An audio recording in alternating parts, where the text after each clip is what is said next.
seen anything we just saw?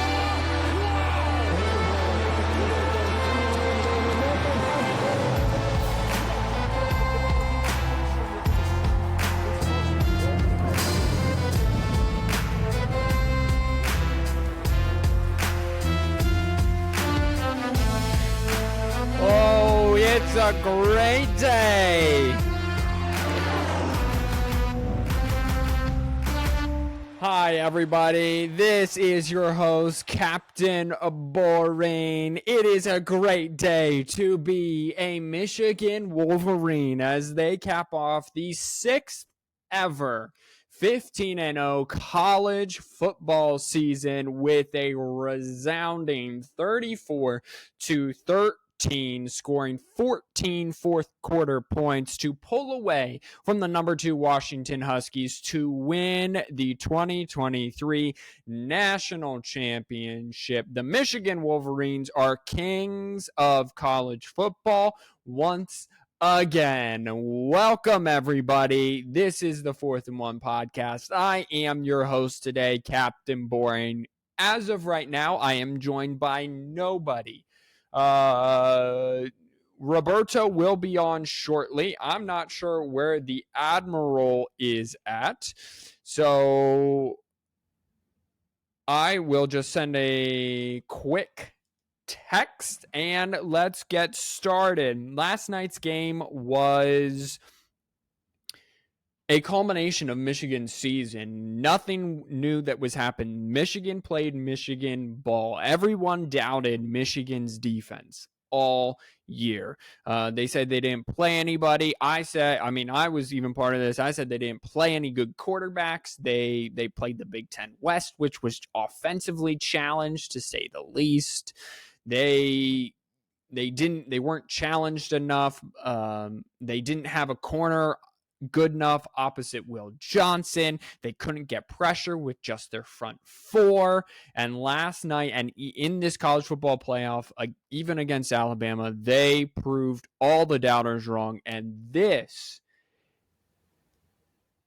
team, that defense, is seriously just that good. They are the first college football team since the 2001 Miami Hurricanes, the first national champions, I should say, since the 2001 Miami Hurricanes to lead every single game at halftime.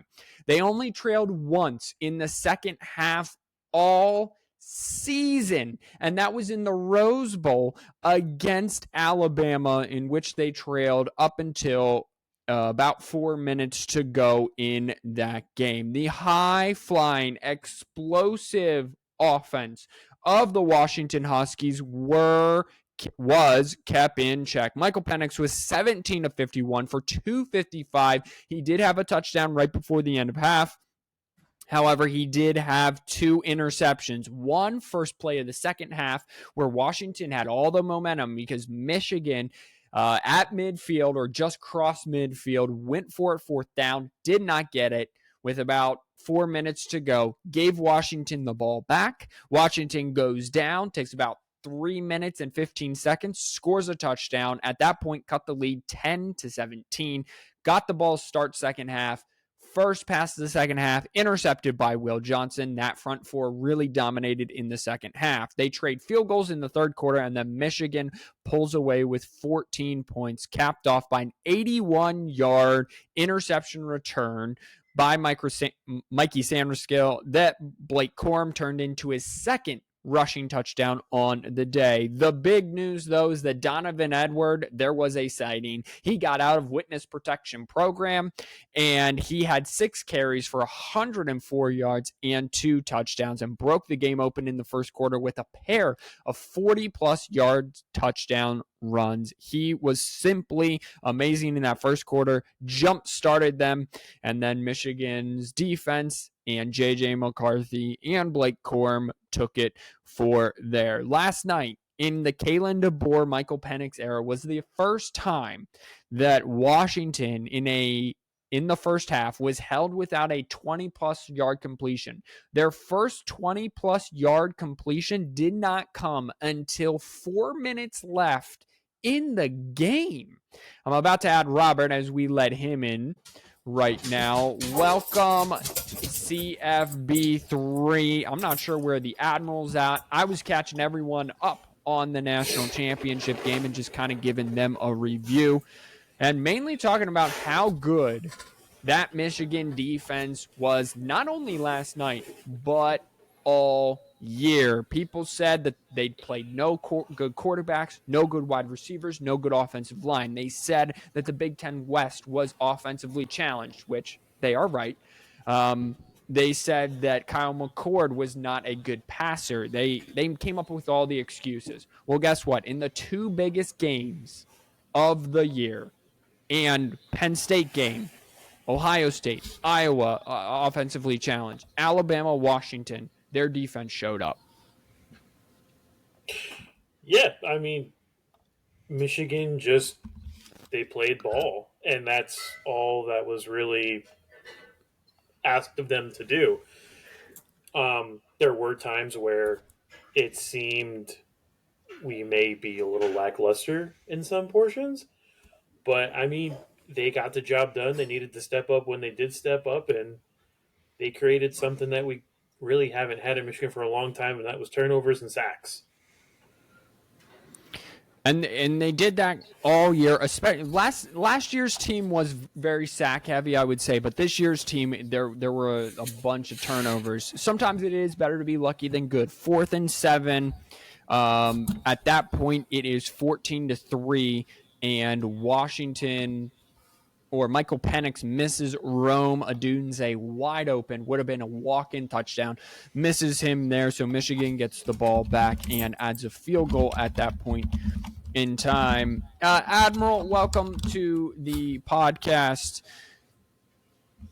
Michael Penix, he was throwing dots all year. I mean, he was runner-up in Heisman Trophy. He was excellent in the Sugar Bowl against Texas.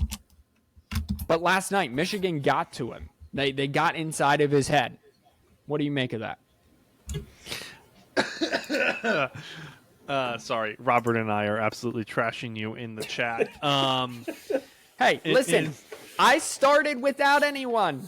Hey, listen, turn your volume down. We all fall in when we can. I had, unfortunately, home things that came up all of a sudden that I had to take care of. Michael Penix, I was surprised. I know that you jokingly said, so basically every form of football has to go well for Michigan in order to win last week when I gave you my kind of keys to the game. And after you gave me that absolute just perfect and smackdown of criticism, I had to go back to the drawing board and think. And the keys to the game that I came up with last week before the game, and everybody I talked to, was two things had to happen. Specifically, Michigan's D-line had to get after it, or Michigan's O-line needed to do it. You could go either way. And specifically, Michael Penix could not ball out of his mind like Texas let him to. And that was something that Kirk Herbstreit said all day yesterday. They're just getting him out of his comfort zone. They showed a stat of Michael Penix specifically against Texas, being able, he was like 10 for 10 or like 9 for 10 on throwing from the spot, i.e. the second spot that he had to throw from, i.e. climbing the pocket, or I guess e.g., not really i.e., maybe i.e. Anyway, climbing the pocket or going outside the pocket and throwing the ball there. And Michigan threw the stunniest of stunts at Washington's offensive line, and they just could not keep up. I think that was some of the best bliss packages I've seen in all of football in my 25-year-old life. I think it was very interesting, extremely fun football to watch from a defensive perspective. That game ended up being a defensive game. Had you said, and again, I'm just repeating things that Chris Fowler and Kirk Herbstreit said, if you had told me that Washington was only going to score one touchdown yesterday, I would have laughed in your face. Absolutely. It just wasn't going to happen. And that's kind of what surprised me. Is my volume better now, boys? Yes, thank you. Okay. All right. That's what happens. Be on at the right time, and then we can then you can criticize my mic volume. All right. Some of us had to work, but it's cool. Yeah. Well, don't. Some of us work had to then. deal with power outages and Yeah. Well, then data you know what? not Don't going work. to the right place. And You know what? Don't work then. Just be homeless. Be homeless, and we'll just do this pod from the sidewalk and under bridges. I would like it known that I called Donovan Edwards going off last night. you did. I did. We have to I give did you credit touch for on that. that. Yeah. He first two. I mean, he just kind of jump started that. After that, the offense really stalled. After the first quarter, the offense stalled until the fourth quarter to when they really got it going, and really even the second half of the fourth quarter. But now let's flip the page. So we talked a little bit Michigan. I talked a little bit about 5 minutes about Michigan and kind of just gave everyone the recap. We talked about Washington. Jalen Polk has already announced his decision to go to the NFL draft. Michael Penix Jr. will, of course, go as he is a sixth-year senior this year. Roma Dunze is like the number two wide receiver, on Mel Kiper's board, so he's going to go. Jalen McMillan probably going to go. So Washington's going to have a big turnover. Michigan's definitely going to have a big turnover. They're going to lose more than likely, assuming J.J. McCarthy and Donovan Edwards both go. I think Donovan Edwards should come back, but that's besides the point. Assume J.J. and Donovan both go. They are losing 10 of 11 offensive starters on the year. If Harbaugh leaves for the NFL, which I think most of us and most everyone assumes that he's going to, my guess is he takes Jesse Minter, the defensive coordinator, with him because he wants that Baltimore Ravens style defense. And that leaves Sharon Moore, who is more than like 110% chance he's going to be the next head coach of Michigan because of what he did in the regular season when Harbaugh was suspended, especially down the stretch against Penn State and Ohio State. Michigan is currently in the way too early top 25 for next year, ranked 6th. I think that's a little high. Michigan for next year is looking, I think, comfortably at 3 losses, especially with everything they're losing. What are your outlooks for not only Michigan next year, gentlemen, but also Washington? So I'm going to jump in here and go first because I gave this a couple hertz of thought today. Because we talked about it a little bit. Jim, obviously, probably the Chargers would want him. The Bears would want him.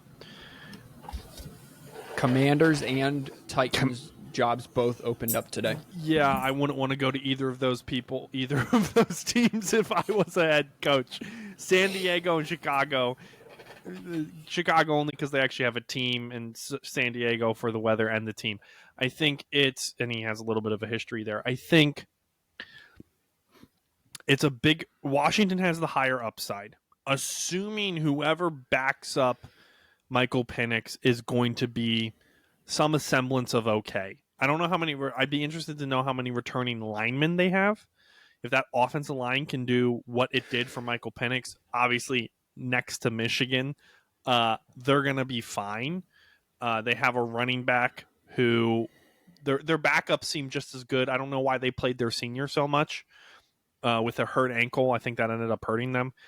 I think they have the higher upside than Michigan does. If I'm J.J. McCarthy, and this is what Robert I'll end just on. lost power.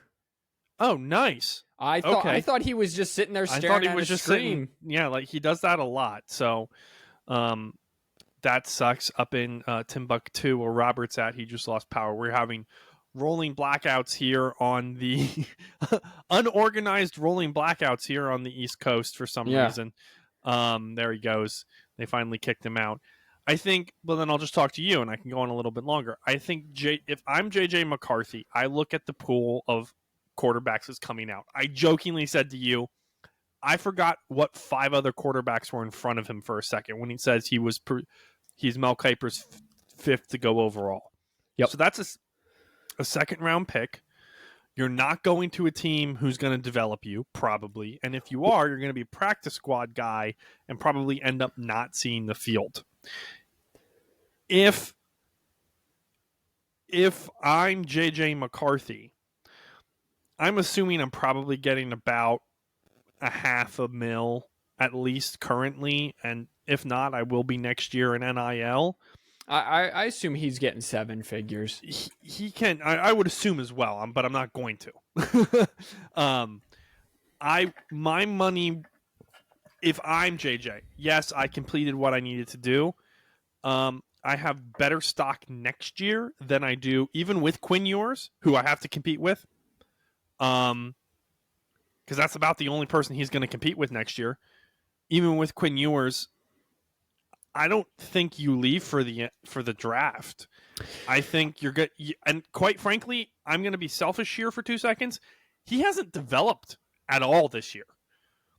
He's been what we need him to do, but if you're saying J.J. McCarthy won a national championship for Michigan this year, you're lying to yourself. That was Blake Corum and Mason Graham and the offensive line. Yep. Yeah. So no, Harbaugh will have free drinks for the rest of his life. I think that's a coin toss for me at this point. I agree with you about J.J. McCarthy, and I was laying in bed as I was falling asleep last night. You know, I put myself in these scenarios. What would I tell J.J. McCarthy if I met him at the airport and he wanted to know what if he should go to the NFL draft? Yeah, those lovely hypotheticals that would never happen. Right. And I would tell him this. I would tell him I would come back to school and I would work on my deep ball. Everything with J.J. McCarthy is a 99-mile-an-hour fastball, right? And he has no touch, no curve, no slider, no cutter, if I'm bringing baseball into the analogy, right? So I would say come back to school. The cerebral part is there. He makes all the right throws. He doesn't put the ball into dangerous situations, except very rarely, except the opening play of the Rose Bowl. He takes care of the football, and he is a good franchise quarterback that will handle himself on and off the field the way he's supposed to. But his arm mechanics, how he holds himself in the pocket, everything's a fastball. Everything's on the line. It needs more loft, more touch. So I would tell him come back to school and do that. Just develop. If Harbaugh's there. Same thing goes with Donovan Edwards. Even if Harbaugh's not there, I would tell him to come back. Donovan Edwards saw reduced playing time this year because for whatever reason, from last season to this season, Donovan Edwards' ability to run in between the tackle and his vision in between the tackles declined. He needs to come back and he needs to get better at running in between the tackles. Now, the NFL probably looks at him more as an Alvin Kamara type back where they're going to use him more out of the backfield and he's going to be more of a receiving back, and that's fine. But Alvin Kamara still runs in between the tackles with power and authority. And so he needs to come back and be able to do that. His first touchdown run, he runs right into the back of the offensive lineman. And then he notices the big giant hole to his left and takes off. Same thing happened in the Penn State game. Now, the second long touchdown run, he was going to run into the back of the offensive lineman. And before he got there, he noticed the hole to the right, put a little juke on, and took off. So I think also that it comes with the touches. And with Blake not being there, his legs won't overuse him because they have Benny Hall behind him. They have another 4-star running back, freshman incoming. What's his face? Not Mike. It's something. It's Cole Cabana. No, Cole that Cabana guy looked really good too. No. The other guy that they were using, the third back. That He's Michigan a senior. Used. Khalil Mullins. Khalil Mullins is going to graduate. So it's always running back by committee there. If Harbaugh wants to leave, he needs to leave now. If he comes back, it's like, okay, you won the national title. You're coming back. If you gotta stay now. To be quite frank with you, I think if Harbaugh comes back, he will have to be fired to leave. I think even Harbaugh realizes that. I think Harbaugh's making this decision now and going, okay, I have the Natty. I don't have the Super Bowl. Do I really want the Super Bowl? That's the decision that he's making right now. Because I think he's perfectly fine. He had 9 years to build what he has at Michigan. And he could go and retire on that. Frick, he's 60 years old. He could retire right now. I don't think he will, but he could retire right now. He could I don't know where I'm trying to go with this. I'm sorry, and it's not good podcasting. Let me help you out here. So say he decides to come back right this year. Okay, great. They go 9-3, 8-4 because they just have an overhaul on the offensive side. Right. It's hard to come back from how many starters they're losing. Right. Now, maybe I'm wrong. They go 10-2. They make the college football playoff. They lose the second round. They don't host a playoff game, whatever it may be. Right. Let's just say best case scenario, they go 10-2. They make the college football playoff as one of the at-large seeds. They don't win the Big Ten. They host a home playoff game. They win that, but then they lose in one of the quarterfinal bowl games that will be around New Year's Day. Let's just say that happens. And then he decides to leave.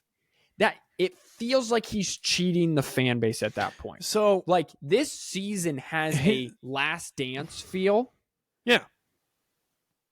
As a fan. So if you're going to go to the NFL, go now when you're at the mountaintop. Don't go when you have a disappointing season. Now, guess what? They might come back next year and they might run it back, right? And so shock everyone, win another natty, and then he leaves, and then it feels different. But I just don't think with how many offensive starters they're going to lose that's going to happen. So we don't know what their recruiting has been mixed. Obviously, there's probably a couple of guys who we're going to find out here in a couple of weeks on actual signing day will end up going to Michigan. There's a lot of guys watching to see if Harbaugh is going to stay.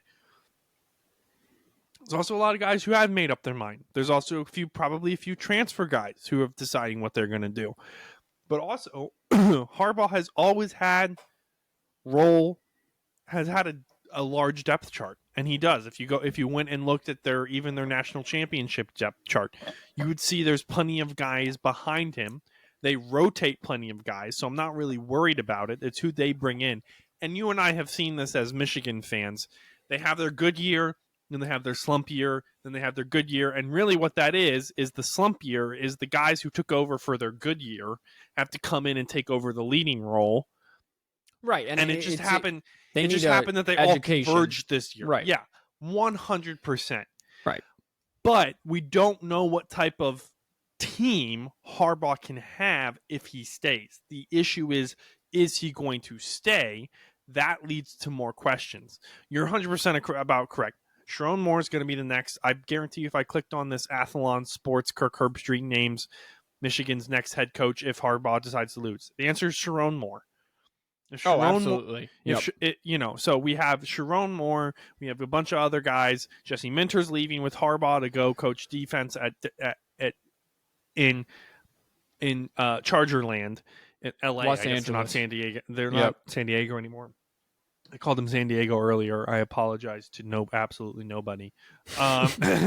So yeah, I'll let you find that. Yep. I think there's a lot of question marks in the air that lead us to wonder and leave a lot of people wondering what's going to happen next. I think what I'm going to change the subject to is we don't know. It's called Connor sample. It's in the C's. It's all alphabetical. It's not that hard to find. Oh, okay. All right. Yeah. So the question we have here is, what is the new standard of success, right? 26 years ago when Bo Schembechler, was it Lloyd Carr or Bo Schembechler who won the last one? It was Lloyd Carr at that point. When Lloyd Carr shared the national championship with Nebraska, that was before the BCS. Right. Did they go undefeated that year? They had one loss, didn't they? No, I think they went undefeated. They went undefeated that year. Awesome. The Jackrabbits of South Dakota State, congratulations. The FCS national champions had one loss. That's a 16-game playoff if I'm not mistaken. No, they were also 15-0. They finished off a perfect 15-0 season. Then it was the Grizzlies. One of them had a loss, I thought.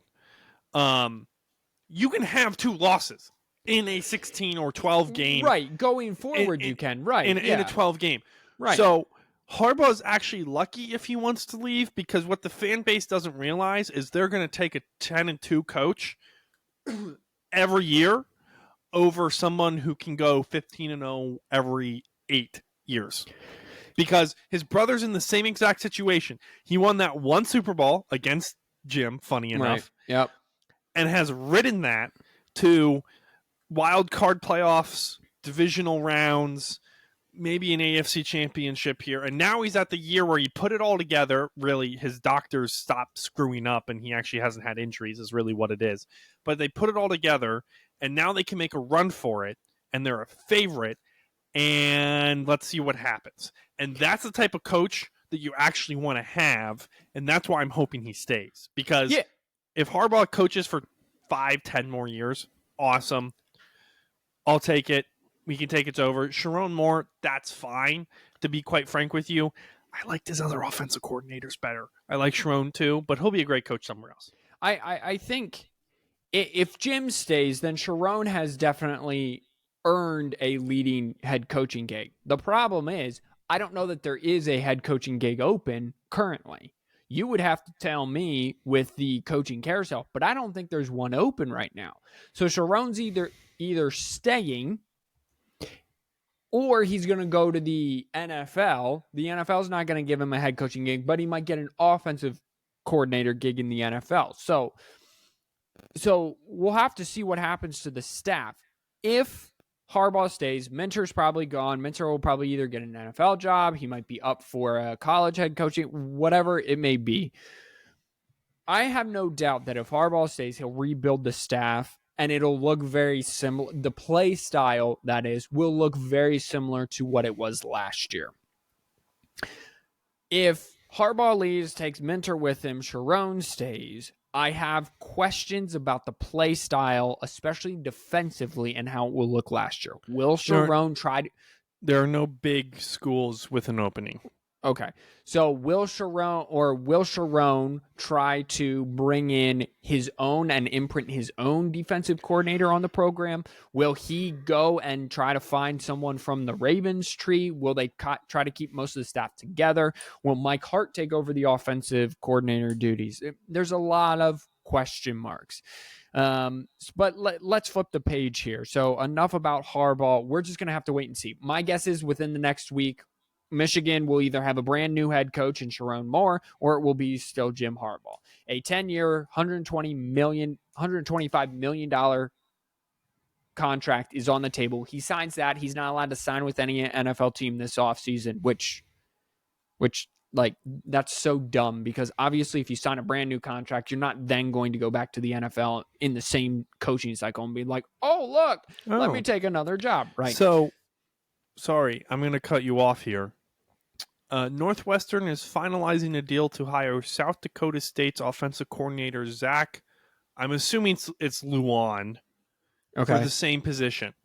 So basically, Northwestern is a sleeper for Big Ten championship. It could be because they have the former North Dakota State defensive coordinator as their head coach, Mr. Braun. They've been he played quarterback for them in 2014 to 2016 for South Dakota State. So he moved into offensive quality control, running backs, quarterbacks, and offensive coordinator for the past 2 seasons, leading them to a very commanding 36-3 win over the Montana Grizzlies. Yeah, it was very defensive heavy. All right, let's do this. Let's move it right along. So of course, not even 20 minutes right after you guys left, they had the post-game show, whatever. Ding, ESPN, phone, not way too early, 2024. I saw that when I got home. Top 25, okay? They're going to start with Georgia. At this point, Georgia's still the cream of the crop. How the season worked out, if this was a 12-team playoff, Georgia would have been in it this year. Georgia probably would have made the national championship with how everything. So they have them number 1. Number 2, Texas. Texas is losing a bunch of receivers. Adonai Mitchell, Xavier Worthy. They're losing their star running back, Jonathan Brooks. They're losing their tight end, Jatavian Sanders. They're losing their offensive tackle, Christian Jones. Their 2 defensive tackles, Tavonte Sweat and Byron Murphy, who were really the centerpieces of that defense. They're getting a whole bunch of additions, whether that be from the transfer portal or whether that be from like incoming freshmen. Next up, yeah. But they're also entering the SEC. So I'm not sure that I agree with Texas at 2, but let's just keep going. You agree with Texas at 2? I agree with Texas at 2, more with Georgia at 1. I like both. I like both 1 and 2, quite frankly. But if I was going to be triggering for content sake, I like Texas 2 more than Georgia 1. Okay. So then what do you think about Oregon 3? They're losing Bo Nix, Bucky Irving, Troy Franklin. They're losing their center, their guard, their cornerback, their safety. They're both their safeties. And they're bringing in Dylan Gabriel and Dante Moore. I understand, and I think this is more has to do with Dan Lanning being an SEC coach. They're flipping divisions or conferences. My only thought. So Will Roger is getting added instead. I forgot about that. Will Roger Washington is going to Washington. They also add Jeremiah Hunter to replace. Dear Lord, Washington is going to be fine next year. I take back what I said. They will be fine. I don't love this. To be quite frank, first of all, if Jalen Milrose continues to develop as well as he developed mid-season in front of our eyes, no, that's the point I was just about to make. Alabama's going to be fine. Alabama's going to be 1. Dylan Gabriel and Dante Moore are going to the Oregon Ducks. So Dante Moore basically just. So you're starting off with turmoil in your locker room and expecting Dan Lanning to be able, after losing Bucky Irving, but you replace him with Jay Harris, who... Well, that's an incoming freshman, so it'll probably be someone already on the depth chart. I don't love this at all. I'd much rather put Alabama, even Ole Miss, even Ohio State at 3. I think it should be Georgia, Alabama, 1 and 2. I think you can make the argument for Alabama at 1. However, Carson Beck is also returning to Georgia, so let's just say keep it there. Oregon top 5, sure. Top 10, absolutely. 3, not sure I'd agree with that. 5, Ohio State. They're Kyle McCord, Marvin Harrison, Steel Chambers, they're all gone. They're adding Will Howard. I don't see how that's a value add. I think that's a value same. They did add just today Quinshon Judkins, so that kind of jumps them up. He's at least. So to me, the Will Howard interesting. I think it's a slight value add. I really don't think Mikhail. I think there's a reason Mikhail McCord's at Syracuse. Let's put it that way. I don't. You think Mikhail McCord's better than Will Howard? Yes, absolutely. I didn't see enough of Will Howard to make any more educated guess other than the fact he played for Kansas State. Because he played at Kansas State. Well, yeah, but yeah, here's the big problem. So they got Quinshon Judkins right today from Ole Miss. Yeah. He had like 1,400 yards, 15 touchdowns. Right. I think that's more of an ad than Will Howard. Yeah, I can agree with you. Okay. So that's more of an ad than Will Howard. Jeremiah Smith is also more of an ad than Travion Henderson. Yeah, who is going to the NFL draft, had a very similar season as Quinshon Judkins in terms of yardage and touchdowns. Yeah. Ryan Day doesn't run the ball consistently enough. Yeah, I don't know why he left Ole Miss. Now, maybe, I don't know either. Now, maybe because he got beat by Michigan 3 straight times, Ryan Day is going to kind of try to mimic Michigan and go big. We're going to run the football. We're not going to rely on the quarterback. It's going to be defense and running. Here's the interesting thing. I'm going to get a little bit technical for you. I can answer that question. Okay, I watched a video. I watched a video on YouTube, per usual, bringing out YouTube facts. There's one of the dudes who does analytical breakdowns of, hey, why are offenses in the NFL less explosive than they were last year and in years previous? All of a sudden, offenses are just like, Kansas City's a great example. And he broke it down with this defense that Michigan actually ran quite a bit last night. And basically, it's you allow everything under. You don't allow anything over. Right. You Um, sit in a cover 2 shell or cover 3 shell all night, and it's just dump out, dump. Or cover 0 if you're blitzing and you're pushing people where you want them to go. Yeah, it's a zone formation. Yeah, you sit in a shell. The way to beat that is you get a bunch of big guys to push a bunch of other big guys around. You play Michigan and let football. The small dude run through the holes. Yes. And so I think what Michigan proved is this whole air raid thing that we went crazy for the past decade is tempo and passing air raid. It was Vance. He was on the Denver Broncos. He was the defensive coordinator. He was the defensive-minded head coach that they shouldn't have hired. Vance something. He was the guy. Yeah, you know who I'm talking about. Vic Fangio. Thank you. He's the guy who destroyed the air raid offense. If you want to blame somebody, blame he Vic. destroyed the Sean McVay offense. Correct. Remember, for like 2 seasons, Sean McVay's offense was unbelievable. And he is the reason that we all watch Taylor Swift instead of Patrick Mahomes when the Chiefs play. So my point being is I think more coaches are going to realize that and go, we got to run the ball a little bit more, because the way to open up your over the top, you run the ball, and it's okay if you get 3 yards and it's 3rd and 6. I get all that, and I agree with you. Again, my big point was, remember when Franklin was like, it makes you wonder when the sign ceiling came out, it makes you wonder how we came out with our big package, but then they sat in cover 2. And my argument was, then run the football if they're sitting in cover 2, right? Right. So that's probably right. Ryan Day as a play caller has not shown me that he is capable of calling running plays, and Ohio State's offensive line has not shown me the capability to consistently block for a running back. It's not like all of a sudden they're going to flip a switch and be like, okay, we're going to... I see what you're saying. It's going to take a little bit. It's not, yes, but it's not like these teams haven't been sitting in these shells against Ohio State, Marvin Harrison Jr., Emeka Ibuka, Chris Olave, Jackson Smith and Jigba, etc. Yeah. So it's nothing new. So what makes me think that he's just all of a sudden start eventually there, right? Iowa's going to have to score more than 14 points a game. That's what makes me think. So he's going to have to adapt or he's going to get fired. Yeah, go ahead. Let's continue down the list. They have Michigan at 6. I think that's a little too high, if I'm being completely honest, just because J.J. McCarthy, Blake Corum, Donovan Edwards, Ladarius Henderson, Keegan, Zinter, Nugent, Roman Wilson, Michael Barrett, Mike Sanderstill.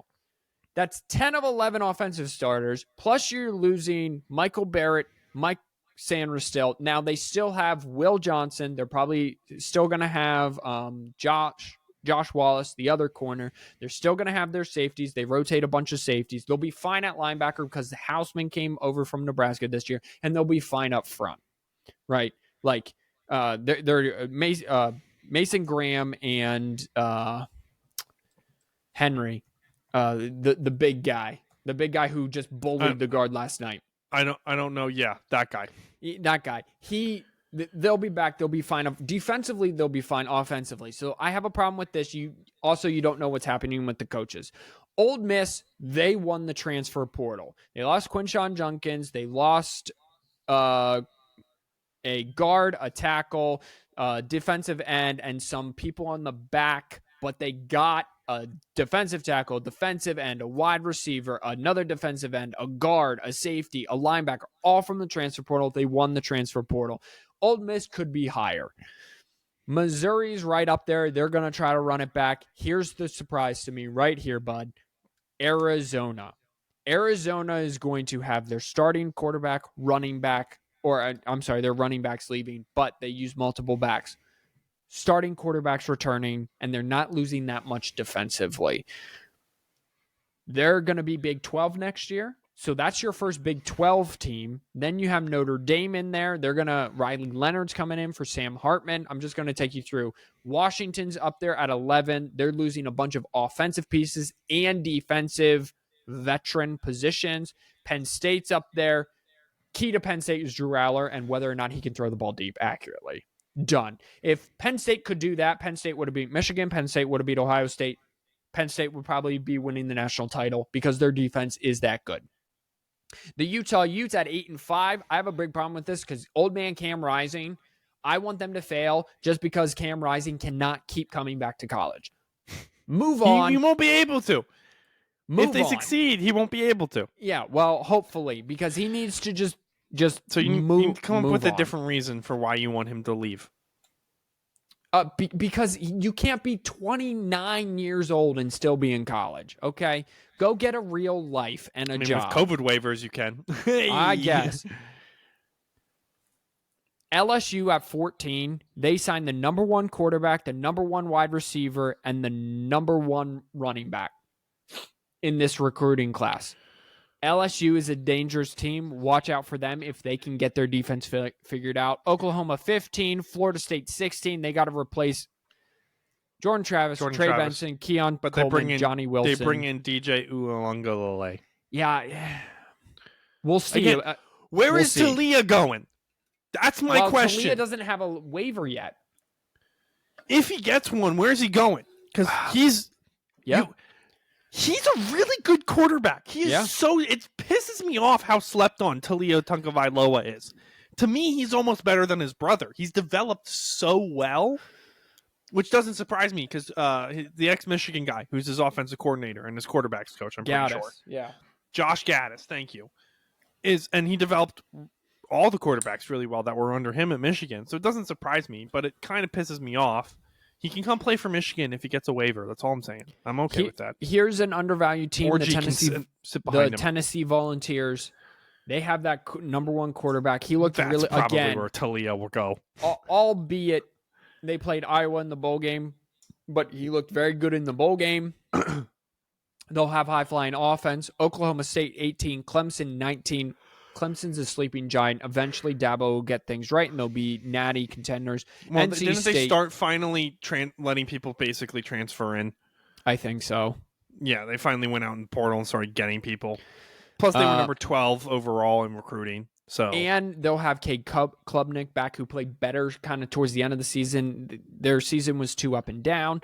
NC State, Kansas State, Louisville's a sneaky team to watch because they did add Jack Plummer. I'm sorry. They added another quarterback. They added Tyler Shuck, who's seen a lot of quarterback. Kansas, SMU Mustangs, who will be ACC next year. And then finally, the Iowa Hawkeyes. Iowa is a national championship contending defense. They got to figure out the offense. They did fire their offensive coordinator. Iowa Hawkeyes is way too early ranked. Yeah, in their 25. I mean, their defense is good. Their defense is always good. Dumb. Yeah? What?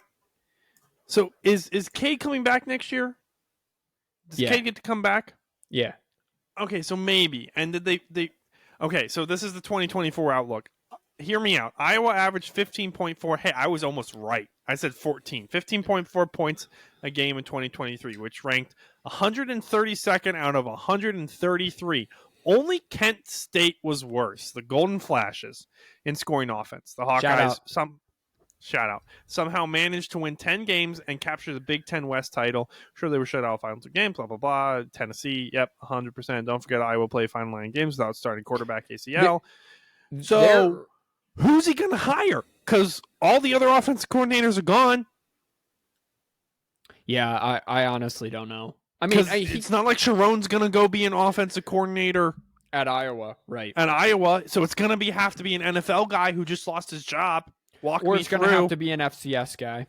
Or it's going to have to be an FCS guy. Oh, by the way, the best one just went to Northwestern.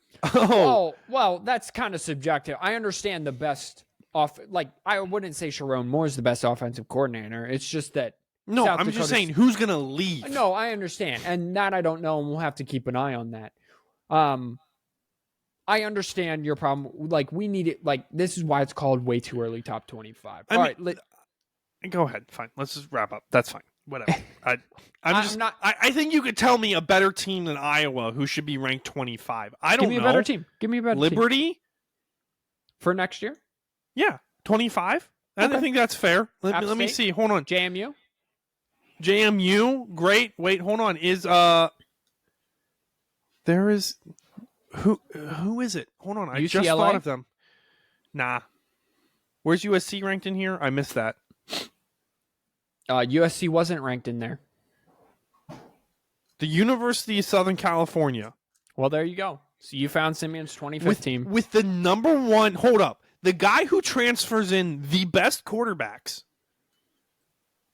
with Talia Tungavailoa still available. Well, there you go. Maybe Miller Moss lit it up though in their bowl game. So maybe And Miller Moss is there. They don't is not ranked. Didn't they finish the season ranked? No, they finished the season like 8-5. They won their bowl game, so they were like 7-5. I mean, I will give you that Iowa, but like, did you see what Lincoln Riley? I want to do two things. I want to ask you this question, then read you a text message, and then we'll get out of here. Did you see that Lincoln Riley said that we're gonna show the new conference this West Coast speed and put some barbecue sauce on it? Right, we're gonna show them what speed really looks like. I say that was more. That sounded more racist than Noah. His last name. I'm not even gonna say it. Kaniga. I'm not gonna. Damn it. Well, cancel the pod. We're done. We're done for. That, ladies That's and gentlemen, how you say it. Kaniga. That is his last. Yeah. No R, not a hard R. It is an A. That is his last name. A white guy named Yeah, I'm not saying it. Kaniga. I'm not saying it. Okay. Yes, I did. I think that's dumb. I think you should get an actual defensive coordinator instead of getting the coach of North Dakota State to be his linebacker coach. Now, granted, they got an ex-Michigan guy as their defense coordinator now, but still, like, come on, dude. Know your role. Be quiet about it. I get that you're in LA, but are you dumb? Are you suicidal? Have you met Ohio State? Yeah. They hold grudges. Well, and the fact that the three teams with the three most rushing yards in a BCS or college football playoff national championship game, one of them was against USC, and that was Texas. The other one was against Oregon, and Ohio State did that. And the other one was against Washington just last night with Michigan, who finished with 303. So the Pac-12 is not, with all that West Coast speed and West Coast talent and barbecues, whatever Lincoln said, right? Like, whatever. That's what happens when you meet big boys from the Midwest. You get pounded. All right. That's what she said. That is what he said. This comes from one. That's not what I said. The fighting Kevin Kern himself. Dr. Kevin Kern. So we were texting last night. Congratulations. Sorry, Dr. Kevin Kern, lifelong Michigan fan. Kind of helped you get in and therefore me. So shout out to the OG. So here's what he said about that. Can't wait to read your new book if you're listening. Really excited to read that. Let's go. Reading new book. Can you put it on book on tape and then I'll listen to it. I fall asleep when I read. We'll do the voiceover for you, free of charge. Yeah, there we go. We'll read it for you. I don't want to put a damper on your celebration, but I want to tell you something. I confess that I feel kind of guilty that I played any role at all in making you a Michigan fan when they were at one of their lowest points. I have long felt bad for you and Simeon because you had to endure one of the worst periods in all of Michigan football history without remembering the great years before 2004. I sincerely hope that tonight makes up for that. And tonight you really feel that it's great to be a Michigan Wolverine. It's great to be a Michigan Wolverine. It's great to be a Michigan Wolverine. It's great to be a Michigan Wolverine. It's great to be a Michigan Wolverine. Wash your hands, you filthy animals. We are the national champions. Go Blue, baby!